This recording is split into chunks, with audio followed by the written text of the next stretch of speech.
Hey, gang, welcome to Mindful of Madness. I'm your host, Andrew Ingram, and we took a little bit of a break there. Sorry, guys. Just life has been honestly fucking crazy.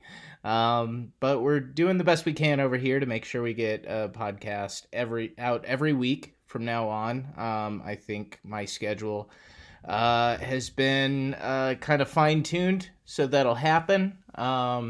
Getting some podcasts banked ahead of time. We're doing the best we can. But anyway, and enough apologizing from me. Shit happens. This week on the show, I have a very good, very old friend of mine who I haven't seen in nigh on 14 years. 15 years almost. It's Josh Chambers. Josh is an amazing bass player. He's an amazing musician overall. We went to high school together in Quito, Ecuador. We talk about that at length in the episode. We talk about, how he's doing music more or less professionally down, or I wouldn't say more or less. He's a professional music in Austin, Texas.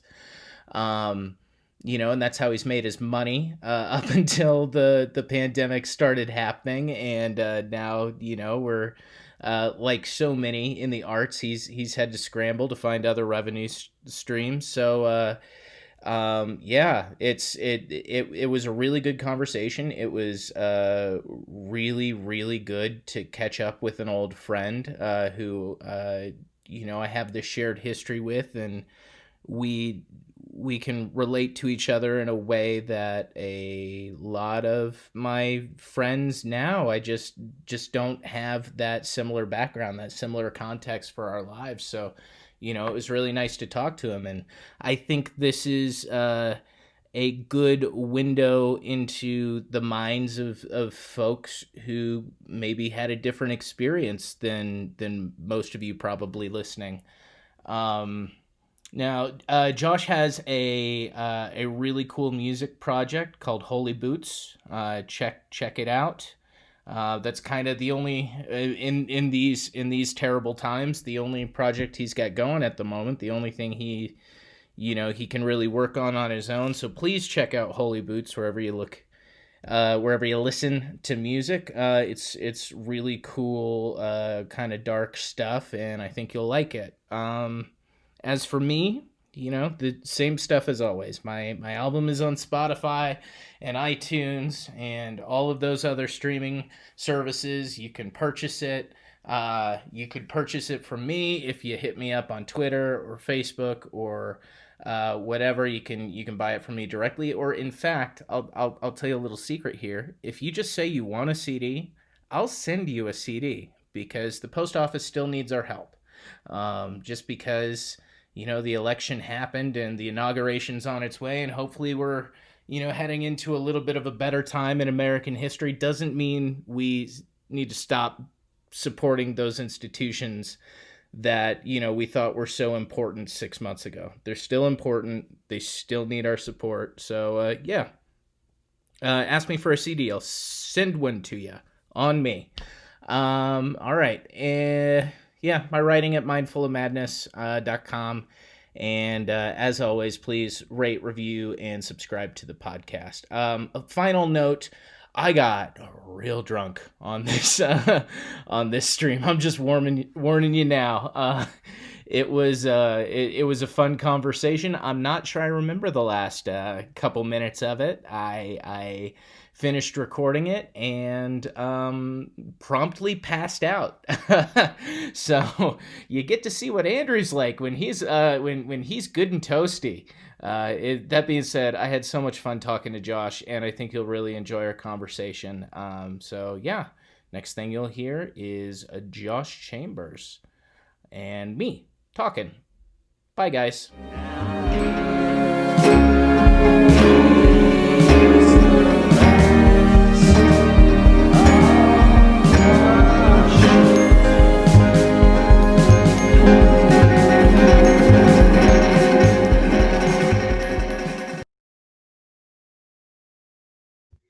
Ready. All right, welcome to Mindful of Madness, everybody. I'm your host Andrew again from the intro, and with me this week is a very old friend of mine, somebody who I haven't seen in over a decade. How many years?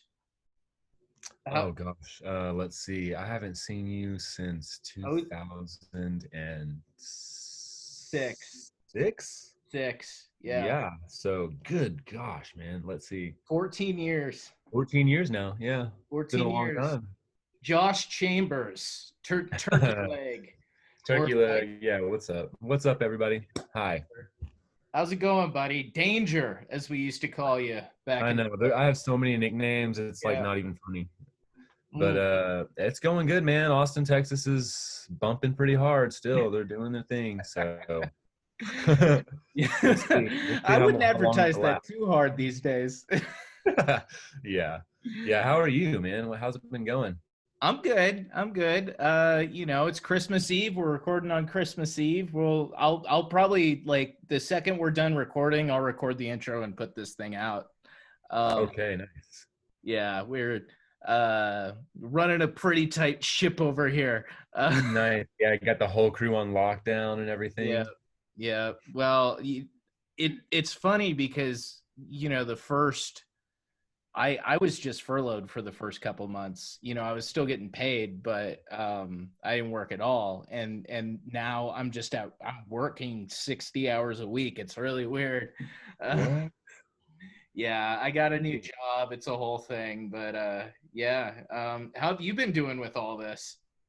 I mean, there's not many shows to be playing these days, but I mean, they're few and far between. They happen every once in a while, but compared to the last 10 years, I've been making a living literally playing music all the time. I mean, I've probably played every venue in this town at this point, most of Yeah, them at least, but there's just not, I mean, I don't have the residencies like they used to have, and it's gotten to where, I mean, now luckily I know so many industry people at this point that they're like, at least they look out for me. So I'm working at a little kind of like a speakeasy-ish kind of bar.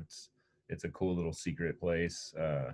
Got to know the door code to get in. It changes every like 30 days and stuff. So I know we were talking about that earlier, but yeah, like the David Lynch vibes all up in that place, So yeah. It um it looks crazy. Things clear up. I want to check it out, man. oh, for sure, dude. Yeah, you got to come. You got to come. Like you will be like baffled by the menu in that place. It's so bizarre, dude. It's so bizarre. So are they doing is it just like straight up like speakeasy, we're here to drink, or are there shows going on there or anything like that? Not really. I know that on New Year's Eve we've got like a DJ hired, like a vinyl DJ. Yeah, Um, but other than that, like we had DJs I think on us on Sundays for the most part, and then that even kind of got faded out to where it's like now we're literally having to watch. It's such a small space too, so we really have to be careful with compliance. Like we have to like really be spacing people out table wise. We have to be sanitizing everything constantly, and like people are talking, ordering through kind of like fiberglass looking windows. Like there's like yeah, a wall where you can't even really be face to face with the bartender. Like you can be face to face, but there's like a window between you. So yeah, it's like it's just a lot. It's a lot different now, but it's still. I mean, we're still doing good. We're doing like we still have a lot of good business. And it's just such a unique place, and it fills up pretty quick because it's small. So yeah, it's a steady little wave to ride. It's fun to just like talk. I'm constantly talking to strangers now, like, and random people just always remember my name for some now because I'm yeah, like always at the door. So it's like it's weird, but it's like it feels good again to be like, oh, this is what it felt like when I was playing music all the time too. So it's yeah. Well, I feelings kind was of I coming was back. about to say, I mean that's something that happens to me as a comedian on occasion. Like, not a lot, but every once in a while, especially out at shows. I'll see, audience members or even other performers that Hmm. I haven't, you know, um, I don't remember when we met each other, or Right. like Andrew. I'm like, hey, Hey, buddy. you. What's up, you Hey. guy? And I'm already bad with names in the first place, I am too. That's why I'm gonna even when I meet people, I'm like, look, I'm probably gonna ask your name like 2 or 3 more times, just full disclosure, because I'm horrible with names, Yeah. and I'll remember your face for sure. But I'm getting better at it. I'm getting a lot of practice right now. Thankfully, we're rolling 7 days a week right now, so it's where at least I've got work. It could be a lot. There are a lot of people here that don't have any way to make money, so it's tough for a lot of people. So I'm grateful for that. Yeah, yeah. So we were talking before we started recording. Your solo project is Holy Boots, which is like super cool. I haven't I have you put anything new out in a while? Because I remember checking that stuff out a couple of years ago and I really liked it. Um, Yeah, I mean, I haven't really been putting a lot of stuff out. I did this like kind of instrumental, like right when the pandemic thing started. yeah. I put out this like EP. It was probably like a 20-minute little EP on SoundCloud called the Pandemic EP or something like that. And it was just like it was all Chinese instrumentation, like all Chinese instruments only. And it was just Cool. like an instrumental weird mix, kind of like a psychedelic rock garagey, but like electronic stuff happening too. I mean, but it was just all done with Asian instrumentation, so it sounds really cool. But other than that, I mean, I'm also the kind of dude that just will sit down every time I grab the guitar and just write something new. And it's every time I play, it's like I write a new freaking song. So it's Yeah. half of them I don't even remember. I just have to like learn to press record and capture all those things. Yeah, But man. You got yeah, to like I make a haven't been little putting stuff fortnight out. or something. I know. Well, the thing is, every time I play music or I try to write music right now, because our condo we're in right now is like we're a little tight, especially with a new puppy. So we're moving out like at the end of the month. We got a new house that we get to go to, which is really nice. We'll talk about that later, but yeah, like it's been tight here. So every time I go and turn on the organ and like start a drum beat and grab my guitar, my bass, or something like that, turn on the mic, like I'll turn around and Olive is already at the organ writing music or writing a song or something, and she's like waiting for me to jam. Or if I start playing a song, she's gonna come and she starts playing on my guitar, or she'll bring her guitar in and her slide and start like sliding and doing stuff. So it's like, well, it's constantly just becomes a jam with all like an Olive jam where we're always just Yeah. writing. It's more like party. That's like my shows now. I'm playing at the house jamming out with Olive, as opposed to like really just sitting alone and writing music again. The fact that she's interested at all, though, has to be pretty cool for you. I mean, how old is Oh, she's not even interested. She's 6. She'll be 7 in April. But she's like, it's not even interesting. Like she's not interested. She's like, I already know. Like I know how to play. I already know what I'm doing. So you just follow along with me. It's like you're it's not even teaching her. laying Like the she's trying to teach groundwork me. for, your daughter's going to be the next Taylor Swift or whatever, and it's just, you Well, know, she's a big Billie Eilish fan. She loves. yeah, I took her to see Billie Eilish. Me and her mom took her to ACL, so she saw like Tame Impala and Billie Eilish. She saw The Cure and like some other. I mean, I cannot remember all the bands that we saw. So many amazing bands, but she I mean, she also is like, I'm not gonna lie, she's obsessed with the Gorillas, because she literally has Uncle Shea who's in the yeah. Gorillas. So Like, she talks to him all the time, like, and she knows more about the Gorillas than I did. Like she knows every tiny fact. Like those were the only YouTube videos that she really ever cares to try to watch. Is she just wants to see gorillas. that's So amazing. yeah, she's like a big fan of Noodle. She loves Noodle, the girl, the Asian girl, Yeah, and she Noodle's she rad. knows all the history of everybody. She knows why Ace took over the bass job for a while Murdoch was Well, it's because in Murdoch jail and was in jail. whatever. Yeah, Yeah, obviously. yeah, yeah. It's like Yeah. she knows all the stories, and I'm like, man, you like know all the tiny details. You're straight up just I don't know many 6-year-olds who know who the Gorillas are. You know what I Yeah, mean? well, For that kind of music, she's like totally into that, and like she likes Ty Segall. She likes like some kind of like heavier band. I'm like, man, you hey, but surprised. like Ty Segall's pretty like that's pretty Austin. You know, Oh, for sure. I'm like, you're I don't raising a know little any kids hipster who would girl be right who there. like actually like it and think it's cool, but she because it's like real noisy and garagey, Yeah. like what is it, the Muggers when he did the Muggers, Hmm.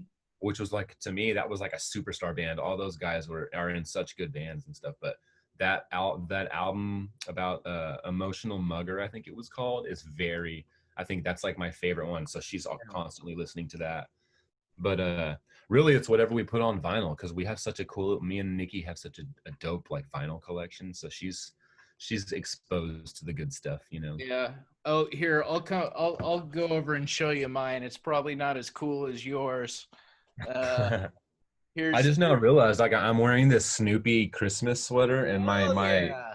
my record player is a Charlie Brown. Oh, that looks pretty nice, dude. You got a good little spread there. Yeah, a little. You know, I've spent too much money I don't have on. I like your player though. Like my player is literally is like it's a Charlie Brown like Crosley.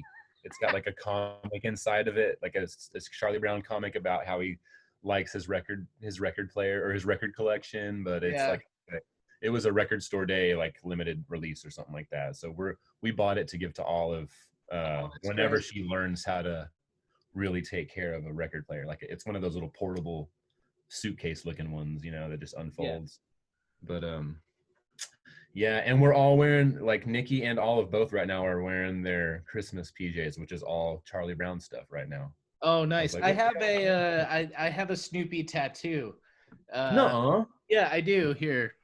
Well, we're on video. Let's just do this. Yeah, I've got Snoopy on his Oh, dude, that's awesome. here. I like that. That is Yeah. really cool. Yeah, Yeah, like my dad has a Snoopy tattoo. My mom has a Woodstock. My brother has a yeah, I want Woodstock for sure. I have yeah. my favorite shoes are my Vans that I have some white Vans that have Woodstock, little Woodstocks like all over them. So Oh, they're that's dope. yeah, they're so cool, dude. I love Vans because I got fat feet. You know, I can't wear Converse. Yeah, My feet are too fat. yeah, my dude, my hands like girls in high school literally used to call me banana hands. Like Well, that is so you got them mean. bass plucking fingers. I guess it was that's why it was so hard to play guitar. Like I wanted to be so good at guitar because David Talley was so good and Shea was so good. I'm Yeah. like, man, I wish I was that good, but my fingers are just so fat. I'm like, I had to learn how to play. Like, luckily, I stumbled upon blues and stuff. Like, I Yeah. remember Greg Collard gave me a Joe Bonamassa album called "Had to Cry Today," just like Yeah. because we listened to this one song and I was like, oh, this song is just so freaking awesome. And Yeah.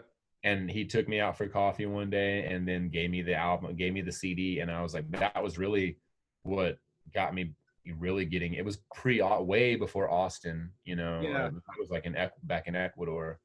So I did had got me onto Stevie Ray Vaughan from that, and like Chuck Berry, you know, like Yeah. the good stuff, you know, like Yeah. really get going back into time. It's crazy how when you get older, you go back in time with music. Like Mhm. you finally learn like, oh, they were doing good stuff back then. It wasn't all about the new current because Wasn't I was all like such Emerson, an Lake and emo kid. Palmer. Although I don't even Yeah, want to shit on them, really. I know, right? I'm like, there's good music in every genre, I guess, and there's bad music in every genre. You just have to kind of sort it out, you know, and find what you Yeah. like. You know, I remember in high school because you probably came what our sophomore or junior year. You showed up. Yeah, sophomore year maybe. Yeah, yeah. I Yeah, don't were you like remember. half the year that year? Maybe or maybe I just came like at the start of the junior year. Yeah, I something think like that's what that. it But was. like it was okay for the listener. They I've talked about it before, but I grew up in Ecuador in South America. Our folks are missionaries. Hmm. Um, and we went to a very small American Like school. private. Yeah, little private academy there. Yep, we had armed security at the school before it was cool. Uh, Dude, we sure did. Like we had like dudes with rifles like at our yeah, door fucking before shotguns. it was even the trend. You know, Hmm. we were way ahead of the time there. Yeah, you were there Yeah. when Lucio got kicked out, right? When When when who we got had kicked out? when one of the you were there when one of the presidents got kicked out, right? Oh yes. Oh yeah, yeah, for Yeah. sure. I remember So tear gas like floating through the air in the hallways, I like at think the that was school. or that was junior year. Yeah.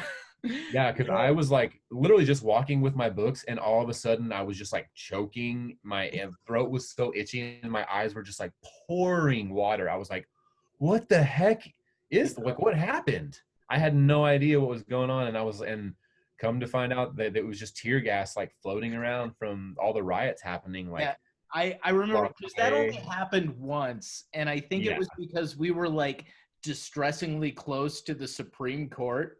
Yeah, and we weren't allowed to leave at that point. Instead, Yeah, we were all at so we just school, so they were like keeping us there, and we instead of just sending us away from the I think growing we just went population to our happening. classes. They were just like, yeah, get to your class as soon as possible, because Yeah. our school was mostly like we didn't have like regular hallways. It wasn't one big building. It was We like open air, Yeah, it was like open air, and you'd go from like room to room outside. yeah, like the classes were in the buildings, but you'd like go out down the stairs and like you'd go out into the open air hallways into the other building to get to another class or whatever. Like Yeah, or and like the rooms out by the gym, like it's just like different areas of the compound or whatever. yeah, and so they were just like, hold your breath and go to the next class. Dude, I like thinking back to that, how unique of an experience. I'm like, man, that we were like some lucky ducks to have still be alive, really, for the Yeah, places we put ourselves, like the what we stuff were allowed to get away with there, and like the just stuff oh you and man. I were doing, we were Oh lucky. my gosh, yeah. And when I moved there, I don't know if you knew this, but when I got there my junior year, like, so my parents were still in the process of like becoming missionaries. So they were still like training in Indiana in the States. They were raising funds and all this. So Mhm. I was there with Mike and Bonnie, and I lived with Jessica Schroed, like with my Yeah, grandparents. And so I was like, I literally was just like there without my parents for the whole first year of high. Like they moved there when at the start of my senior year. So yeah, I was like, dude, I had a whole year of just with my grandparents while Jessica was a senior, So they were yeah, like, well, we were all focused on her. She was focused on school, college, and like doing all that. Like I was pretty much just free to run around and do whatever the heck I was able to do. And I yeah. didn't even know anything at that point. I was like Yeah. barely learning Spanish, I and still don't, dude. Like, I'm so bad at it now. I'm so bad at it now. oh yeah, Like, it's embarrassing. I've gotten worse for sure. Like when I went back, it came back to me eventually, but it took like a couple 2 or 3 days before I really was like, Yeah. oh my gosh, I've forgotten all these tiny things that are just like part of the conversation, like just the Hmm. way that they talk. And now I'm finally starting to remember. But I mean, even Yeah. now I'm here, I've forgotten them again, all over again. Yeah. I find I can read the newspaper if I'm given enough time, Uh-huh. like to think about it. And I can still understand a lot. Like I'm selling cars right now, which is very weird. It's a very weird thing for me to What? You're a used car salesman? I'm a new and used car salesman, thank you. Oh, Yes. Yeah. It's very strange. I'm very conflicted about it. That being said, buy cars from me. yeah, But dude. I'm in the market for a vehicle. I'm looking for like a Fiat or something like that. yeah, I mean, look, dude, I'm working at a Chevy dealership. I don't think you need to go all the way up to the Springs to buy a car from me.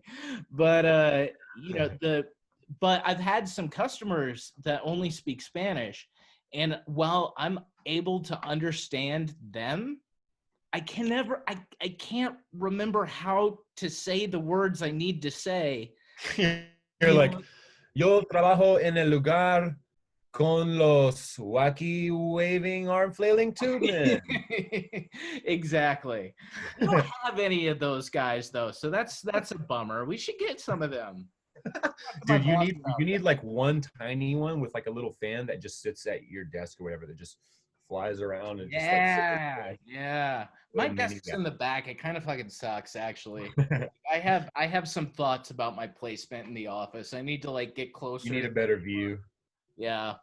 Um yeah, but anyway, I yeah, speaking with Spanish speaking customers has been difficult. And like I'm Oh, I can embarrassed by imagine. that. Like I had to go get help and like split a deal with somebody because he speaks better Oh no. Spanish than me. And it's like this. What? No. Yeah, no, I like really that happened, and I'm so embarrassed by that because I lived Did you in tell the Ecuador people like did you tell them in Spanish that you like lived in Quito and stuff I that you were from did, Ecuador? yeah. Like I was Oh man. confident going Oh. in, and then realized I don't have it anymore. I just don't. Dude, Like, it's hard to like just keep up with it unless you're doing it like if you have to like travel there and like yeah, that's the you have to be in those places to kind of get that practice in and stuff. Luckily last year, like I got married last year in yeah. Ecuador. I took Nikki to Ecuador. We got married and like went with our friends out into the jungle and like went Oh, that's all over awesome. Ecuador. Did we like zip lined and went to Yeah. Mindo and Did you Baños and did like you did you zip line in Mindo? yeah, dude, the huge Yeah, ones. I went. My folks went back for a year, and we visited, and we went Dude, it was ziplining, probably the same place.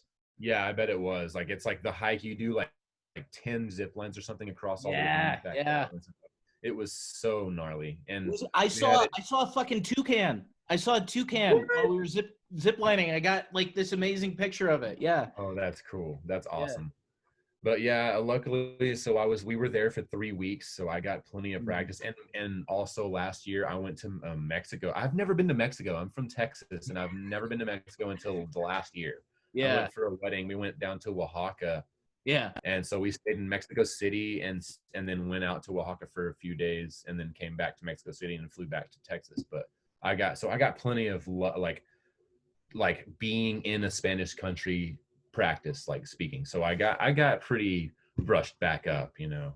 But that's what it takes. It's like yeah. if you're here, it's like you have to talk to someone in Spanish every single day if you want to If keep you it want to tight. hold And on to even it. then it's still kind of like not really doesn't really help that much, you know. And straight up, I was never as good as I should have been. Like, Me like I neither. never was. Me neither. My dad can barely even speak English, and now when I go back to Ecuador, I'm like, holy crap, dude, he speaks better Spanish than all of us. Like, how I thought it was going to be impossible that he would never learn. I was like, there's no way he's going to learn Spanish. Like, Yeah, no way. And he speaks Spanish so good. I'm like, dude, he's better than everybody. He can have meetings and like he negotiates with the cops when he gets pulled over and like he well, knows how to do it all. I'm like, man, you were good. You were yeah. like solid Spanish speaker. Let me ask you this: were you shocked by like how like nice everything has become in Ecuador? Yeah, I kind of was.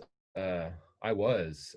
It's changed a lot. Like It I don't know if I told you this, but the time before this like the time before last year when I went, I was with Paige. And like the first night that we were in town together, we got jumped and got like the complete crap just like beat out. We were like hospitalized. We got beat by like 18 Oh people at shit! this bar. Yeah, like they crushed his jaw, so he was in the emergency. Like we were out. Like we somehow escaped. It was me, him, and another guy, and Paige's cousin, and this girl. So and it was a huge mess at like 4 a.m. at this bar that we shouldn't have been in, you know. And like they completely just like locked us up and like beat the crap out of us and like took all our money and all just like it was just a huge mess. Yeah. But we wandered off and didn't go to the hospital for like a day. And by the time we went to the hospital, it was like we were just immediately put in like on IVs in emergency, like getting x-rayed. And I had been kicked in the stomach like so many times. It was just, I mean, it was horrible, dude. So I was like, that was the first time I took Nikki to Ecuador, and she was pregnant at that time. So I was like, my wife isn't my girlfriend at the time. I was like, she's never going to want to come back here ever again. Yeah. Like all the time I've talked about Ecuador being so cool, and she was like scared to death, But we went back, this last time years later, and it was like so nice. Like it is different, dude. It really is different there. Like we Yeah. went to Cuenca too, because my parents don't live in Quito anymore. They live in Cuenca, Mhm. and Cuenca is actually super dope, man. I was like, man, this place was the old person town. Like when we lived there, Yeah. it was lame. It was boring, but it's like super clean, super. My dad bought a motorcycle out there for like a little Chinese motorcycle. So he rides his motorcycle around all the time. And I'm just like, man, y'all Old are like man, my living the dad life. has a motorcycle too. It's so funny watching old men on motorcycles, man. I know. I'm like, you're so happy. Like I can't believe you finally got a motor, and it makes me want one so bad. I'm like, I really want a bike. Like, Cuenca is kind of weird because there are only like three cities in Ecuador. You know, right. there's There's Quito, like there's Guayaquil. Guayaquil, and Yeah. which I never hung out in Guayaquil, but and then there's I've Cuenca. only Yeah, and Cuenca. And they're But like, all drastically different from each other. Like each city is yes, they way are. different. Yeah. I mean, and like Guayaquil, at least like wherever you go on the coast, you kind of get a similar vibe to Guayaquil. But Yeah. like Quito's a very like conquistador centric, like this was a Yeah. seat of Spanish power city. And then Guayaquil's like, yeah, fuck you. A bunch of freed slaves made this place. Right? Yeah, And dude. or not even Honestly, yeah, those are slaves, shipwrecked slaves made this place. oh dude. The only time I was ever really in Guayaquil was when we were in those like sports tournaments and stuff when we would Mhm. travel, and we were being housed by like billionaire families, Yeah, it was just like we were rolling around with like elite kids that were like richer than all the American kids that yeah. are like, I'm just like, you people, like people who own like Dole bananas and stuff. Like I'm just Mhm. like, dude, like I can't even fathom living that life, waking up every day like that. Like, but that was like the only vibe I always got from Guayaquil was like, okay, like I could never afford to live in a place like this. But I Yeah. mean, honestly, it's probably just because those were the only people we hung out with when we went there. Well, I never went there by myself, so I don't know. right. It was a weird. We grew up in a very weird situation that not a lot of for most listeners probably don't know the term third cult third culture kid, but like Yeah, yeah, yeah. we had a very different kind of um Like you live in a place where you don't get like free refills anywhere, and you don't right. But like also we were upper class, but compared to the Ecuadorians we went to school with, we didn't have a lot compared to them, but we had a lot more than most Ecuadorians, most. Yeah, that's true. That's you super know. true. Like it But was a like weird. it's hard to like explain, because like I don't know, like I've always been like working class in America, but I grew up in a very like upper class kind of like amount of like privilege in Ecuador because we had money, we had American money, so we had more than most Ecuadorians. But also we could get Yeah. our asses kicked if we weren't careful. You know? Word. That's true. Yeah, I I mean, mean, I came from to Ecuador from Spearman, Texas, where the men are men and the women are too. And it was like nothing out there but like cornfields and like racist Christians, like pretty much. Like that was about it. So like going from there, and there was like a one stoplight town of 3,000 people, so going from that to Ecuador was like it was yeah, just I like mean, Quito's a extremely fucking city. Like it's a real yeah. city. I mean, it's massively huge, and it's so spread out through that valley. Like, Hmm. it's just like hills and hills and hills of just like so many people there. I'm like, man, this is such a different life. Like, I had no idea what I was doing Yeah. going there. Like, I honestly went there because caught. I got in trouble for smoking a joint with two kids before a football game that I was playing. It was an away game, and we smoked in a bathroom while we were changing into our uniforms. And then You by to the time South this is how small America. towns roll, right? We are on the ride home back, and we can't find the roach or whatever anywhere. And so I'm like, me and one guy are like, where? What'd you do with it? Like, where is it? And he was like, I don't have it. I don't know where it is. Yeah. Well, we pull up to the the football stadium, to the locker rooms, and everyone's parents are there to pick us up, and all the cops in town are there with the drug dogs, and like they line us up in the locker rooms, make us put our bags in another room, and they like search everyone's bags.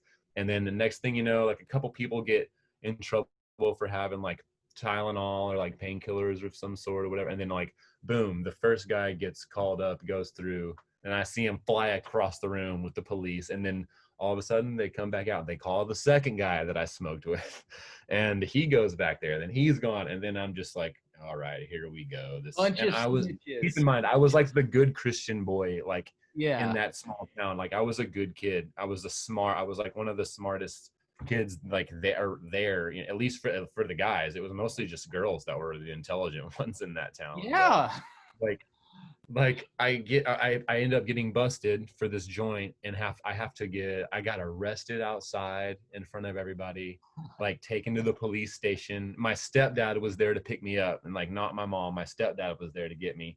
So he had to go down to the station with me, and I had to give my statement and do all this crap. And like I end up getting kicked out of school and having to go to an alternative school in another town, and I was picked up every single day by a police officer and like escorted to and from school for the rest of the year, for the whole rest of the school For year. smoking what I And guarantee was fucking swag, horrible swag, dirty crap weed, you know. But I was like, dude, like I got ridiculed basically. Like my life was over. My mom like thought she was a failure as a parent. And I was just like, oh, everything was so horrible. Like I just did nothing. It did nothing good. And I was like, I'm out never of here, dude. mind. I'm You're out of here. living in a town of 1,000 people. I guarantee there were guys getting drunk every night and beating their wives. But fuck you. Oh yeah, and and then those people were coming over to our house to knock on the door to like console my parents and like tell them they heard the news and like how sorry I was. Just like, dude, it was such like bullshit. Like I Yeah. don't know any other word. I'm just like, man, the lessons I took from that are just really it messed with me for like a You long got time. sent to Man, South America for smoking weed. all Where, right. I got where the fuck sent. did I it? didn't. Well, I made the decision to go. I did make Yeah. the decision, but I was also just like, why would I stay here Yeah. and go through 2 days in Yeah. football with all these pricks? You know, I'm like, I missed out the whole last season of football, missed out most of basketball, and by the time I came back to school, I like had enough time to get into theater, and luckily somehow we went to state in theater while I was in the play, dude. How See, crazy you is got to go that? to Guayaquil playing basketball. I never got to go to Guayaquil Oh, in the play. All right. I want to point that out. dude, yeah, I would, man. I wish you could have gotten to go to Guayaquil like with the school, because it was fun. Like it was a Yeah. pretty fun time.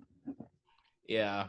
I enjoyed doing theater in Ecuador. Queering was Dude, so y'all's theater was like I was like upset. I remember thoroughly being pissed that I you had to choose between athletics or yeah, theater. You could not do both because I yeah. was from a school where you just did every sport, you did Right. everything, you know. Yeah, cuz And cuz y'all's theater was so good. Like y'all were so talented. I mean, like I've that had a lot school of was fun doing packed. it. Town.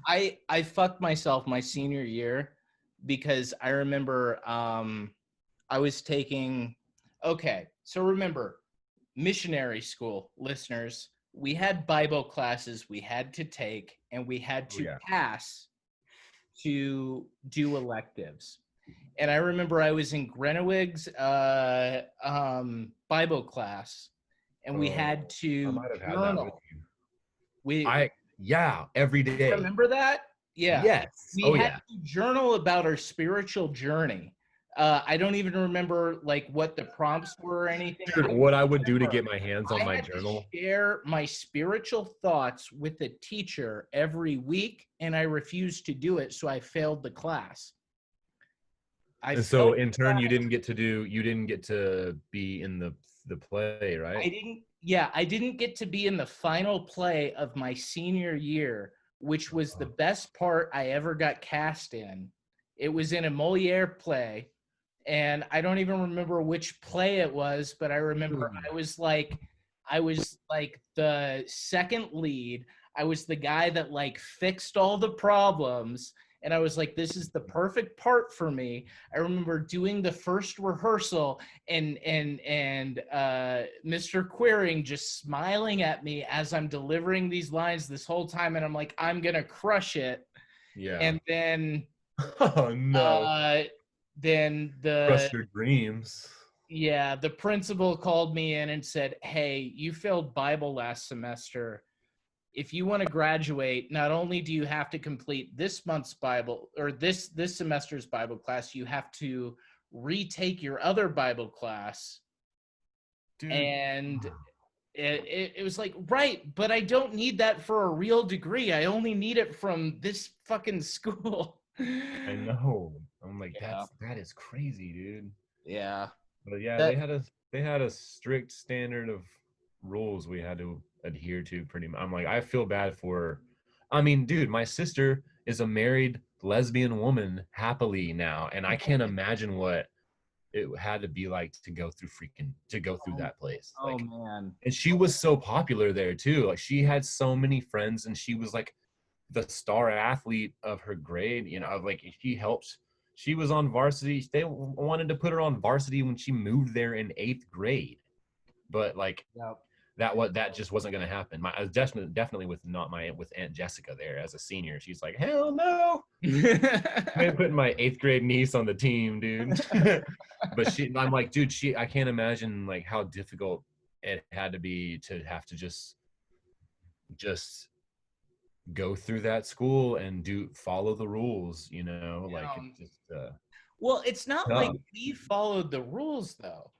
I mean, we got into Right. I mean, I'm not saying that we all follow the rules. We definitely did not follow the rules, but we picked the right rules to break, if that makes any sense. Like yeah. the easier rules to, I think, Get get away. away with. Well, right. It's not like we were drinking on campus, or at least I No. wasn't.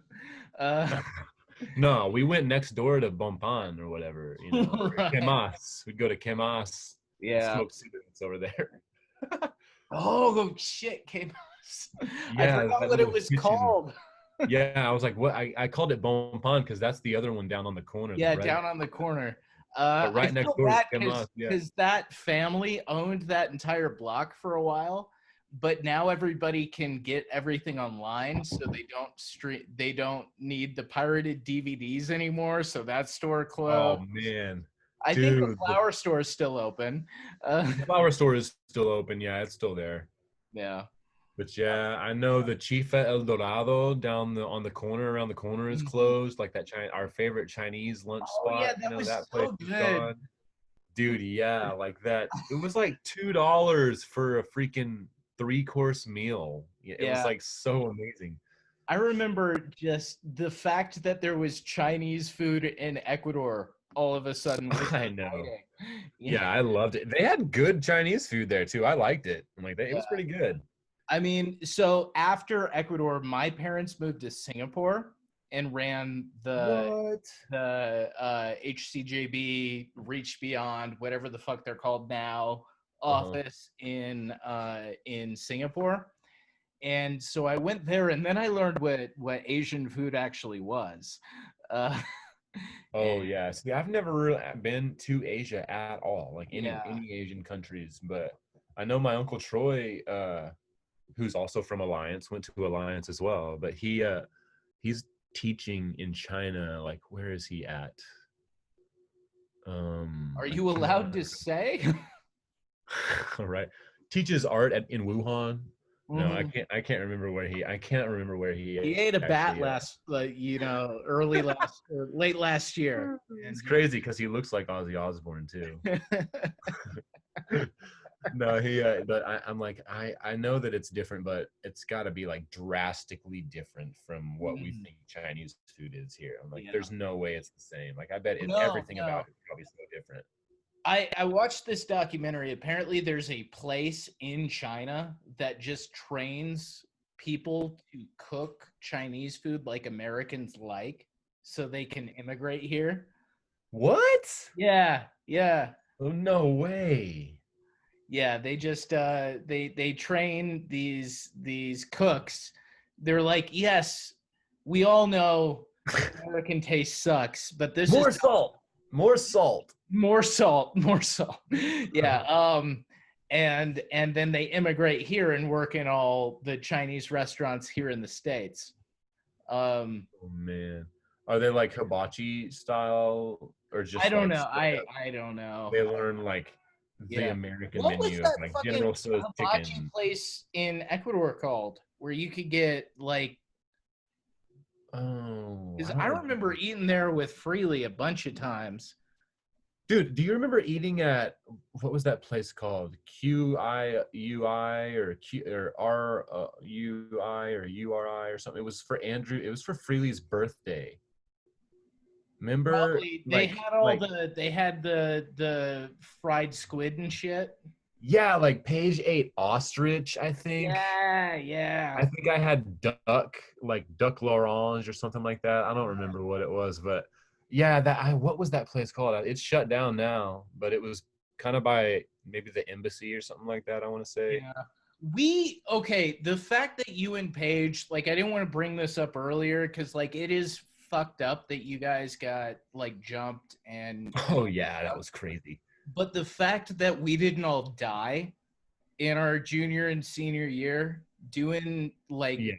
I'm shit. like, dude, I had guns pulled on me that year. I had guns pulled on me by police officers like Yeah. that in Ecuador. I'm like, dude, that place. And plus, I went looking for trouble. I was such a dumbass. Like, I went looking Yeah. to get in my hands into some dirty nonsense, and some of those times just completely kicked me in the Yeah. ass, Well, like it really and the, just.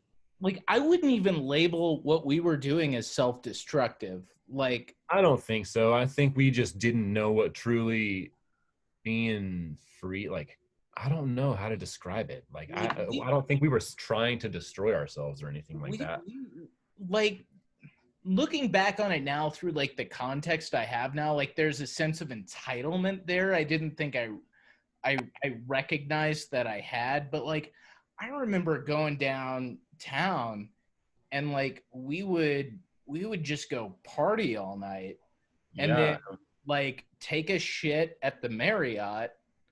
Do you like dude, we go like I remember being picked up on the bathroom floor of the Marriott. Like, yeah, I yeah, had been asleep in there for like an hour while everybody was eating breakfast at like 5 in the morning, and I yeah. was just completely blasted. Right. Like, Because there were only two or three places that were open after the bars closed, and we right. would go like I not that like I don't think necessarily we went out all that much together at night, but like we'd We'd eventually find each other at a lot of times. Like, yeah, our groups would yeah, end up finding it. Like, I would half the time I would start somewhere, and I would end up just whoever could get out of the house to meet up. We'd try to yeah, meet up. yeah. Whoever Well, and could there get was away. that crazy Clockwork Orange Club. Do you Dude, remember? yeah, not on Hia Mechanica or something. I went there uh the last time I was, maybe not when I went to Ecuador to get married, but that time that we got beat up, I think Yeah, I went there it's to see if it still was still open and stuff, and it was still open, yeah, and they still had the rooms, like they had that art room with the tiny door on the yeah, that place stairwell. was so weird. Like that shit Dude, was so avant-garde and like oh I yeah, it was don't have any kind freaking of reference so for weird. it. Yeah. The spongy room, and like Yeah. the tables hanging from the chains from the ceiling, and like that zebra like furry wall room with all the Yep. pillows. I'm like, Yep. man, that place was pretty bizarre. And that the last time I went there, I just hung out at the bar. I went to the bar and sat at the Like, bar. I don't know. I don't think this stuff has been updated. I was like, Last time I really, it was was there is kind of probably dead in pretty there. grungy And now. I was just like, I'm surprised. I didn't know you guys would still be open. I haven't been back to Ecuador in years. And I just wanted to see if this was still a thing. And I was like one of the only people in there. So we just hung out and drank some draft beers and that was it, you know. But last time I went to Ecuador, I met up with Andres and Mhm. Claudia and they like took me to some microbreweries and stuff. So I'm like, yeah, dude, it's changing for sure. Like Yeah. El Condado is like Austinizing itself. It's like trying to be lots of microbrewery beer places and like really cool hangout spots, you know, like real Yeah, I stylish. remember last time I was there, I took a picture, and Nancy Wang was like, "You're in Ecuador right now?" And I'm like, "Yeah." And she's like, "I'm in Guayaquil Oh God. next month." And I'm like, "Oh, well, I'm sorry we can't hang out." Dude, she came to visit me, her and Yeah. her husband Poncho, like a couple weeks ago or something like that. Like they came to Austin and they're looking at like possibly moving here and stuff. Like Oh, that's cool. That's yeah, awesome. they were just trying to see what it was like, the city was like. You know, I know they met up with Paul because Paul Grunale lives here too. Yeah. So they met up with him, and then like Isn't he like a Kate, doctor or something now? do what? Is he a doctor now or something? I had probably, dude. I have no Yeah. idea. He's so smart. I'm like, I don't Yeah. know what. I don't know So what he so does. many of our friends are like I so don't think he's a doctor because like last time last time I saw him, I was sitting on a blanket. I think I was tripping balls actually. Like I was sitting on a blanket at ACL yeah, watching like I think Tame Impala was about to play. And yeah. I'm sitting on my blanket by myself. There's this big ass tie-dye purple blanket, purple and green. Hmm. And like I see this guy walk right beside, just like a guy with this girl. They just walk by. And I'm like, holy shit, that's Paul. And I'm like, Paul. And he turns over and looked at me and was like, what's up, Chambers? And he just sat down on the blanket with me and we just hung out the whole rest of the time. Like, and I met That's his amazing. girlfriend. I don't know if they're married, maybe. I don't know, but he had a girlfriend at the time. I think they're still together. And but I see him at like I do see him from time to time, but Yeah, we never freaking talk to each other or communicate. It was just like we happen to just randomly run into each other, yeah, and then we're like, what's up? And we just hang out together. yeah, I'm like, this is like I love it because he's like really good people, man. He's fun.